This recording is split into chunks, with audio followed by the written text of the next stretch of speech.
The more time passes, the less people use physical currency. Even at the start of the 21st century, it seemed impossible that society would stop carrying dollar bills in their wallet, but as the 2010s became the 2020s, it's become more and more commonplace for the average American to carry all of their funds on a couple plastic cards. I think going back to the 90s, you had when electronic banking really came to prominence, and ever since then, there wasn't the need to have that physical cash on hand, which if it gets stolen from you, a lot of times it's lost. So it's not as much really an economic question as it is a question of technological innovation. A survey taken in July of 2022 indicated that over 40% of U.S. citizens don't use cash to make any of their payments.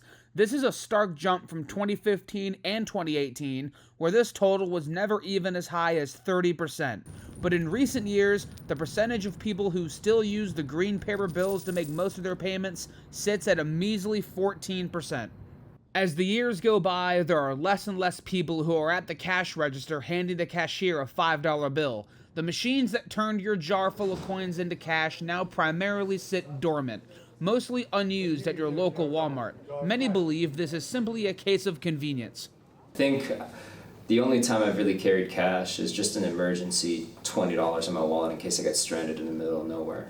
Now, while the revelation of your everyday citizen no longer feeling the need to carry a fat wallet full of money around in favor of a credit or debit card isn't exactly breaking news, as it becomes a more common belief, it begs a new question. Do we even need it in our lives anymore? We're starting to see applications that would never be imagined to require a plastic card, but now even vending machines are preferring their users to swipe their MasterCard. So is producing this currency even worth our time anymore? This coin always has been and always will be worth 1 cent. However, as of February of 2024, the cost of making one is more than triple its actual worth. So why do we continue to make it? Some would argue it just doesn't serve a purpose anymore. Nearly 60% of those who partook in a 2022 survey believe that the U.S. should stop producing the penny. This is a debate that has been discussed since the late 1980s, as producing the penny hasn't been profitable in decades.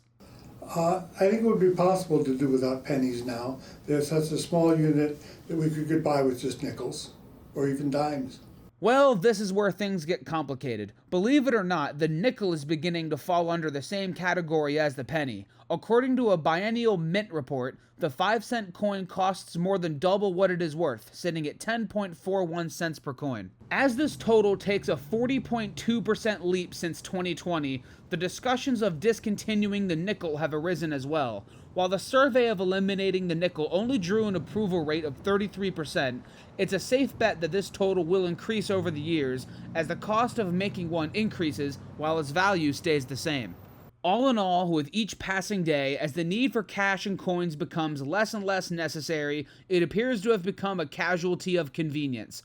Although you may be teetering on the edge of safety if all of your funds are in a single piece of plastic, society seems to have phased out physical currency over the last 10 to 15 years. And while we currently sit in the era of the debit card, one can only wonder if a new technological advancement will phase out even that one day. Nonetheless, at this pace, we may not be too far away from a nation where cash and coins, which were once the fixture of our lifestyle, go completely extinct. From MMR 3174, I'm John Anderson.